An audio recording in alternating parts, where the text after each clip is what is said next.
Paul McGuire Grimes, KSTP, Minneapolis, St. Paul. Leslie, I am so excited to talk to you today. I loved this movie, and Hamilton, of course. We'll talk about that later. But you were just phenomenal in this. It made my top 10 of the year, and I'm really curious, like, what did you have to do to like retrain your voice to then kind of fit Sam Cooke's voice? Oh, it's just hours in the studio, in the recording studio. You really get to, it costs next to nothing these days, because it's all so much of it is done digitally. Just to do it again and again, you listen and you you have to be exacting and brutal, very critical of yourself. It's a challenging thing, but it was worth the effort. It was worth the hours on those days when we were shooting, when I felt all of those hours sort of rise up to support me in some of those moments. I see what you did there with the Rise Up. I saw that, heard it, loved it. Anyway. Throw them in. If you wait for Yeah. Now, I heard in a different conversation, you talked about how you like almost didn't audition for this because you were almost like too afraid, like you didn't think that you could do it, but then you finally decided to. What did you learn about yourself throughout that? And what advice do you have for people that maybe are too afraid to try something new or don't think that they're right for something, but really want it anyway? Oh, man. I don't mean to tell that story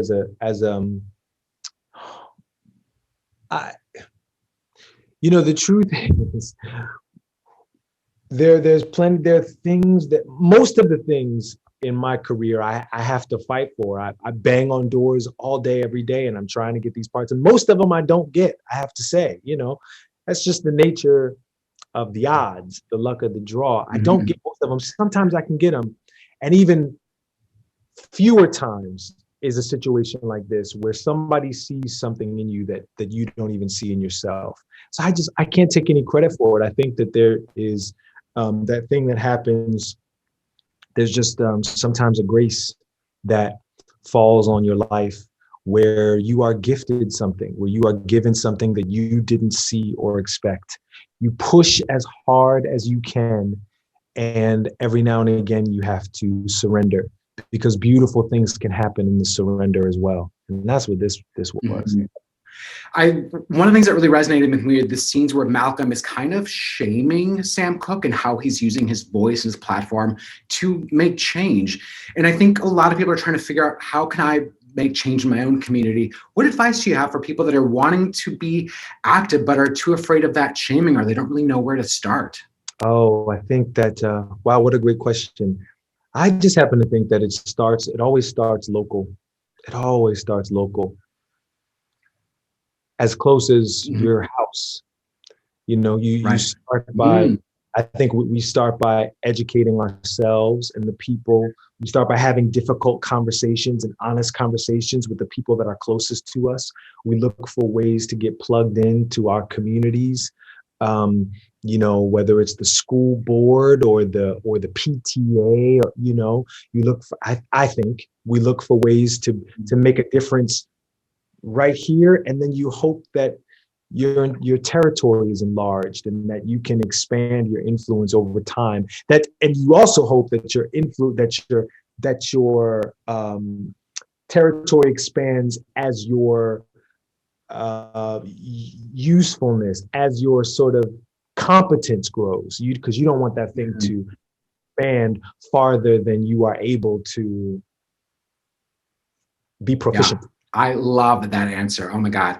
I love Regina King as well. Like, she's a phenomenal actress. What was like working with her as a director, knowing that she's also an actor? Is that different than a different sort of actor-director relationship?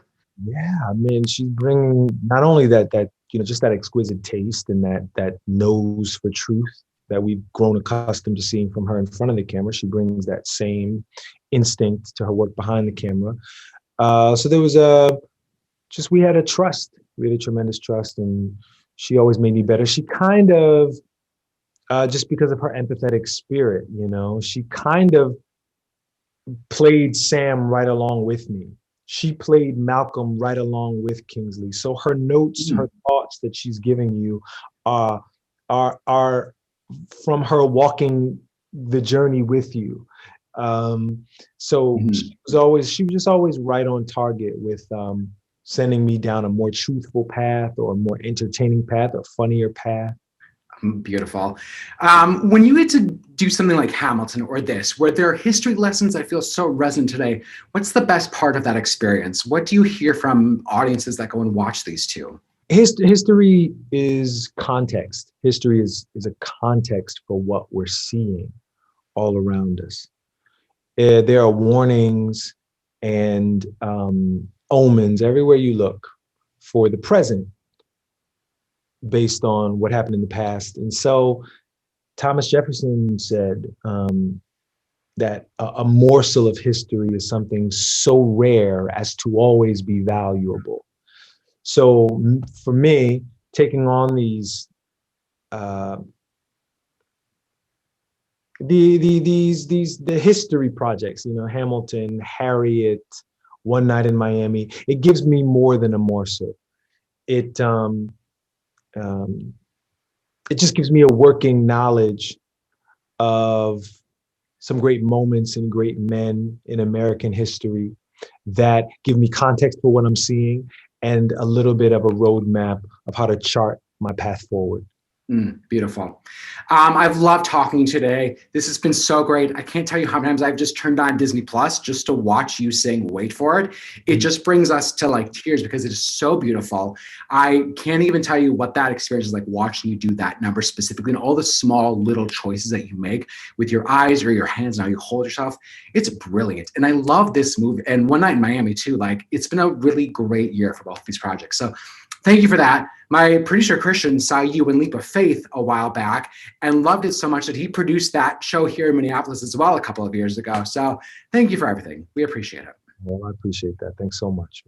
Well, Kingsley, it is really great talking to you today. I really love this movie. It made my top 10 of the year list, and I thought the four of you were so fantastic in your role. So congratulations on such a powerful film.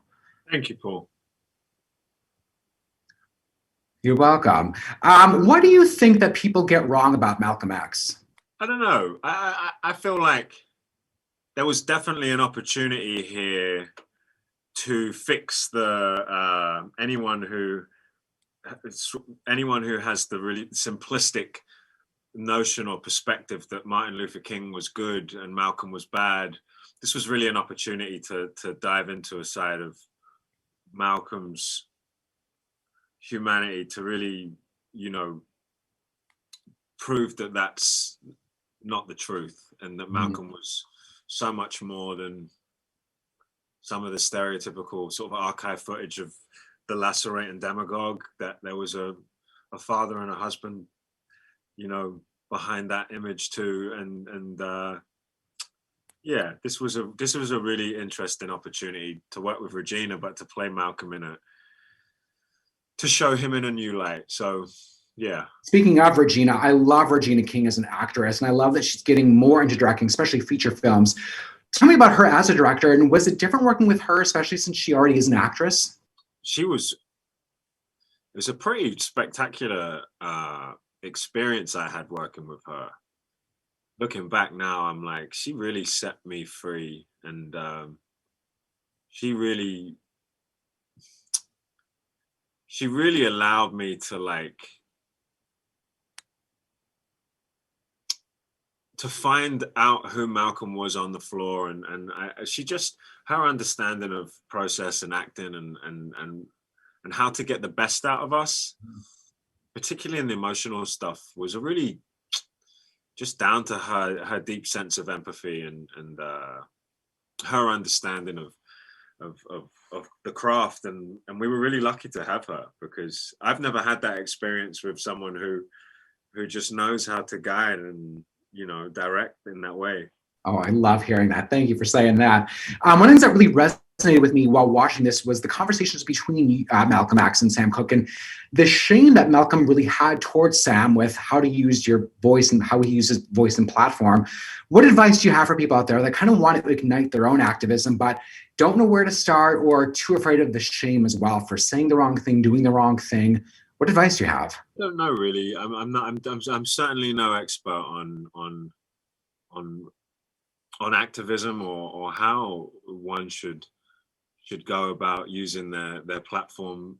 You know, I think it really depends on who you are and what your feelings and beliefs are. But certainly the conversation in this film has made me reflect on what my responsibility is, and especially in this new space of press and not having social media. And I really feel like, you know, my role in this was, the political act was really in the preparation, in trying to honor Malcolm by putting everything I had into trying to bring his humanity to the screen. And after that, really, it's over to the audience to make their minds up and to figure out what their answers to the questions that come up in the film are.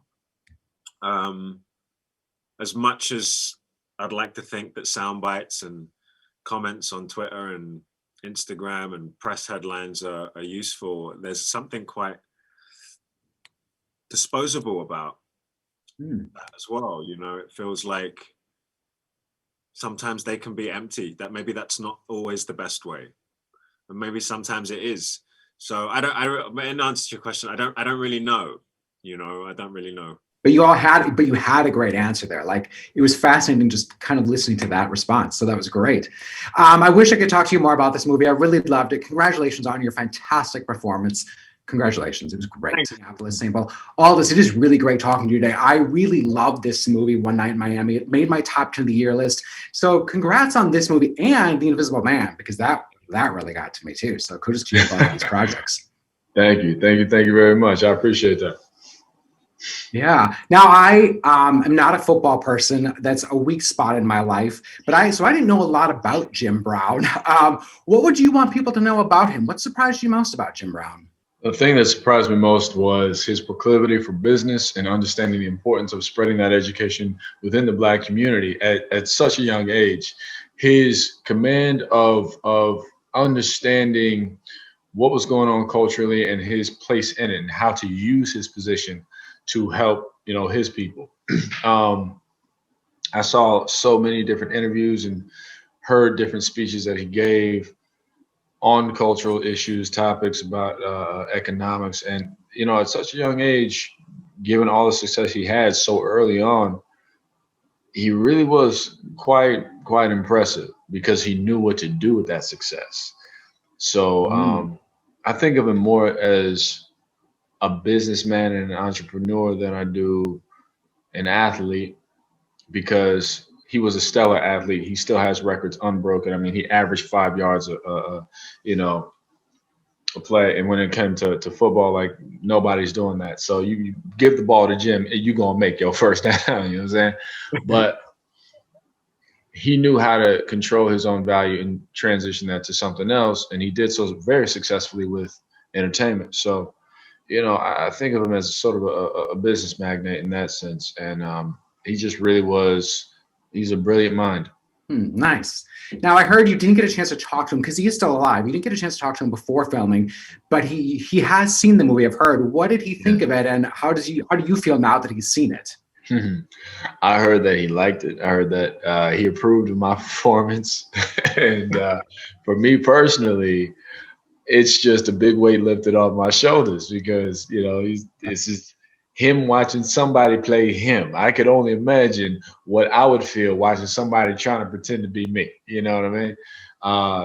But that grant of validation just makes me feel, it makes me feel like I did the work and I didn't let him down. That was just the most important thing. I didn't want to let him down, you know? One of the things that really resonated with me while watching the movie is there's the scenes with, I mean, the big kind of argument in a way between Malcolm X kind of shaming Sam Cooke with how he's using his voice and platform. What advice do you have for people out there that maybe want to ignite their own activism but are too afraid that they don't know where to start, or they're too afraid of being shamed themselves? So you live in your own reality, you control your own destiny, you define your own success. So if you are to be shamed by any degree, it is because you are choosing to allow and accept it. So make the choice not to accept it, right? Don't give anyone else that power. And I always remind people that Malcolm X and Dr. King became famous because of their activism. The fame didn't come first. So it doesn't matter where you stand in society based off of acknowledgement or popularity or your job title or your position, anything like that. If you have a mission that supersedes all of these things, these elements, act on it. All right. Move with purpose and move with passion towards your honest nature, and you will be able to achieve whatever you want to do. If you do have a platform where you're a bit more popular in the public eye, be conscious of the fact that people are paying attention to you in a very different way, you know. But if you don't have, if you have if you have the gift of anonymity, because it is a gift, you have a power that you can use to move mountains in a way without the same obstruction that one who, like myself, may have a few more eyes on them. I have different hurdles, right? So we have you have all the power that you need right now with wherever you're at. If you have something in your heart and in your head, move on it and move relentlessly. Don't let anybody stop you. Don't even let yourself stop you. Perfect. I love that answer. I wish I could keep talking to you. I got the rap signal, but congrats on this movie. I'm so excited for people to see it. Like the four of you together, it's such a great chemistry of brotherhood. And I love Regina King. So congrats on this. I do too. Yeah. Thank you. Regina's awesome. Yes. Eli, it is great talking to you today. I really love this movie. It was in my top 10 of the year. It kind of just blew me by surprise. So congratulations on all the success that you've had with this film. Thank God. I'm glad you liked it. Oh yeah, it was great. I love the conversations that you can be had for this movie. Now I heard and read that you auditioned for Muhammad Ali in a different project many years ago, but didn't get it. What was it about? What is it about him that made you want to come back and try it all over again for this film? You know, he was someone that really inspired me, and I really believed that I could do the role better than anybody else at the time. I just felt confident, and I felt like if I gave everything I had to it, that it was a role that I, as an artist, could really truly encapsulate and also just portray. And so, yeah, after I didn't get it, I just kept working on it and developing it. And I was going to do a play, and then that didn't happen because I found out about this film. Oh man, I love knowing that like you knew you wanted to do it and you could be the best person to do it, and that kept the fight for you to keep trying. I love it.